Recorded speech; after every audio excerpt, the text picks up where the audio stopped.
nós vamos tomar um trecho da palavra de Deus para a nossa meditação, Êxodo capítulo 8, versos 6 a 10 e também o verso 15. Falou Moisés a Faraó: digna-te dizer-me quando é que hei de rogar por ti, pelos teus oficiais e pelo teu povo, para que as rãs sejam retiradas de ti e das tuas casas e fiquem somente no rio. Ele respondeu: amanhã. Moisés disse: seja conforme a tua palavra, para que saibas que ninguém há como o Senhor nosso Deus. Vendo o Faraó que havia alívio, continuou de coração endurecido e não os ouviu como o Senhor tinha dito.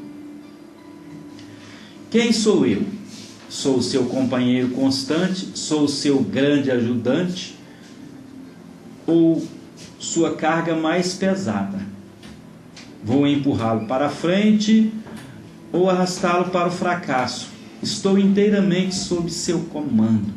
Metade das coisas que você faz podem muito bem ser delegadas a mim e serei capaz de fazê-las rápida e corretamente. Eu sou fácil de gerenciar. Você tem apenas de ser firme comigo. Mostre-me exatamente como você quer que algo seja feito e depois de algumas lições eu o farei automaticamente. Sou o servidor de todos os grandes homens e infelizmente de todos os fracassados também. Aqueles que são grandes fui eu quem os fez, aqueles que são fracassados eu os fiz fracassar.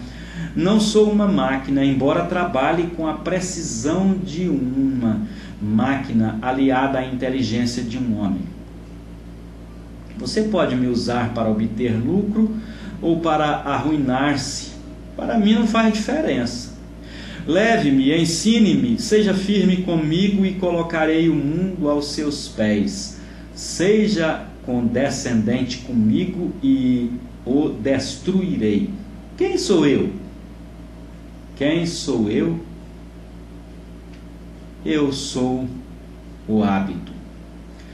Prezados amigos e prezados irmãos, falaremos a respeito da força dos hábitos.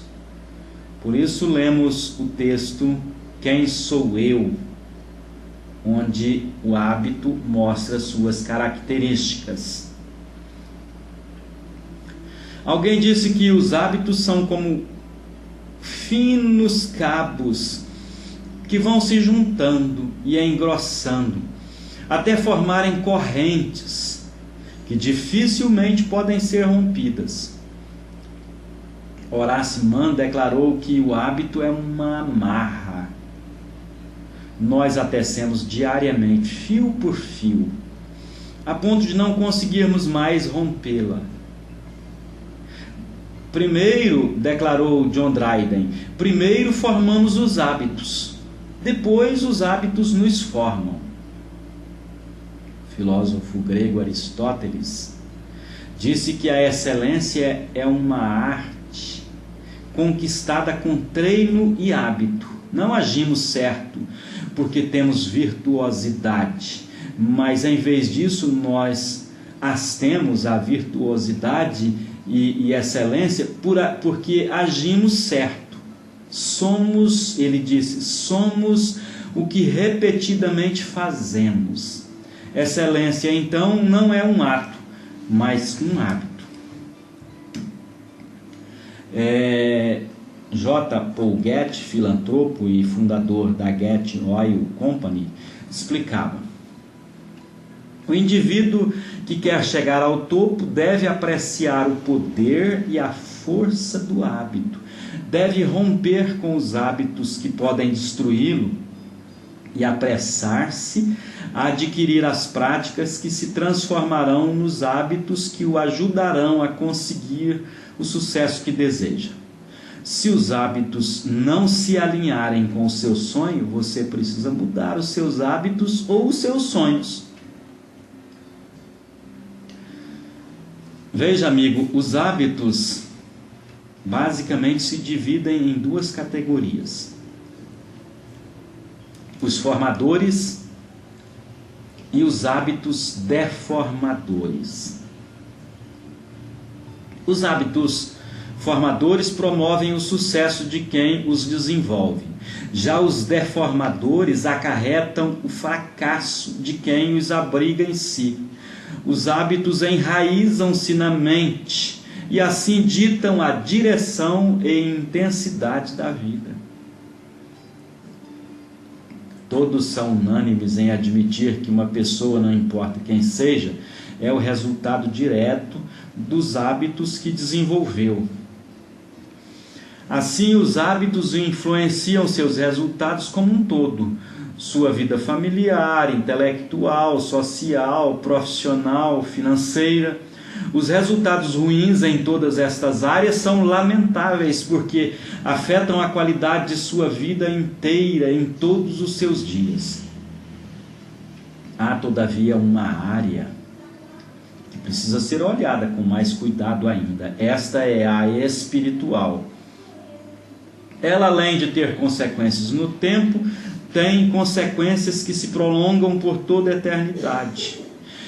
Esperamos em Cristo não apenas para esta vida, mas para esta e especialmente para a futura, que é a definitiva. No texto que lemos de Êxodo, Faraó era o monarca que ditava os rumos numa grande nação, o Egito. Percebemos pelo menos 3 hábitos deformadores em Faraó. O primeiro deles era desapreço pela palavra de Deus. O teólogo J.I. Packer disse: negligencie o estudo de Deus e você será condenado a dar um passo em falso na vida, de olhos vendados, ou seja, sem sentido de direção nem entendimento do que o cerca. E ainda o 13º presidente dos Estados Unidos, o Woodrow Wilson, disse certa vez: uma pessoa que se privou do conhecimento da Bíblia privou-se da melhor coisa que existe no mundo. Depois de desprezar a palavra de Deus 1, 2, 3 vezes, isto vira um hábito deformador, que coloca a pessoa em desvantagem no relacionamento que mais importa dentre todos, o relacionamento com Deus. Por mais forte que seja seu relacionamento com Deus, prezado amigo, ele perde força e acaba-se em caso de desobediência. A Escritura está recheada de casos que atestam esta verdade. Já falamos de Faraó e tem também o caso de Saul, que foi o primeiro rei de Israel. Depois de desprezar a palavra do Senhor, Saul foi rejeitado como rei, e o Senhor lhe disse através do profeta Samuel: espera e te declararei o que o Senhor me disse esta noite. Declarou-lhe Saul: fala. Prosseguiu Samuel: porventura, sendo tu pequeno aos teus olhos, não foste por cabeça das tribos de Israel, e não te ungiu o Senhor rei sobre ele? Enviou-te o Senhor a este caminho e disse: vai e destrói totalmente esses pecadores, os amalequitas, e peleja contra eles até exterminá-los. Por que, pois, não atentaste à voz do Senhor, mas te lançaste ao despojo e fizeste o que era mal aos olhos do Senhor? Então disse Saul a Samuel: pelo contrário, dei ouvidos à voz do Senhor e segui o caminho pelo qual o Senhor me enviou, e trouxe a Agag, rei de Amaleque, e os amalequitas os destruí totalmente. Mas o povo tomou do despojo ovelhas e bois, o melhor do designado à destruição, para oferecer ao Senhor teu Deus em Gilgal. Porém Samuel disse: tem porventura o Senhor tanto prazer em holocaustos e sacrifícios, quanto em que se obedeça a sua palavra? Eis que o obedecer é melhor do que o sacrificar, e o atender melhor do que a gordura de carneiros, porque a rebelião é como o pecado de feitiçaria, e a obstinação é como a idolatria e culto a ídolos do lar. Visto que rejeitaste a palavra do Senhor, ele também te rejeitou a ti, para que não sejas mais rei. Primeiro livro de Samuel, capítulo 15, versos 16 a 23. Por não se importar com a palavra do Senhor, num só dia Saul perdeu o trono, os filhos e a própria vida. Se você vivesse nos dias dele, de Saul, você apostaria todas as suas fichas no seu sucesso e de seu reino. Ele tinha tantas coisas que poderiam fazê-lo vitorioso e feliz, além de poder ser uma bênção para a sua nação. Mas o desapreço pela palavra de Deus conduziu-o à ruína.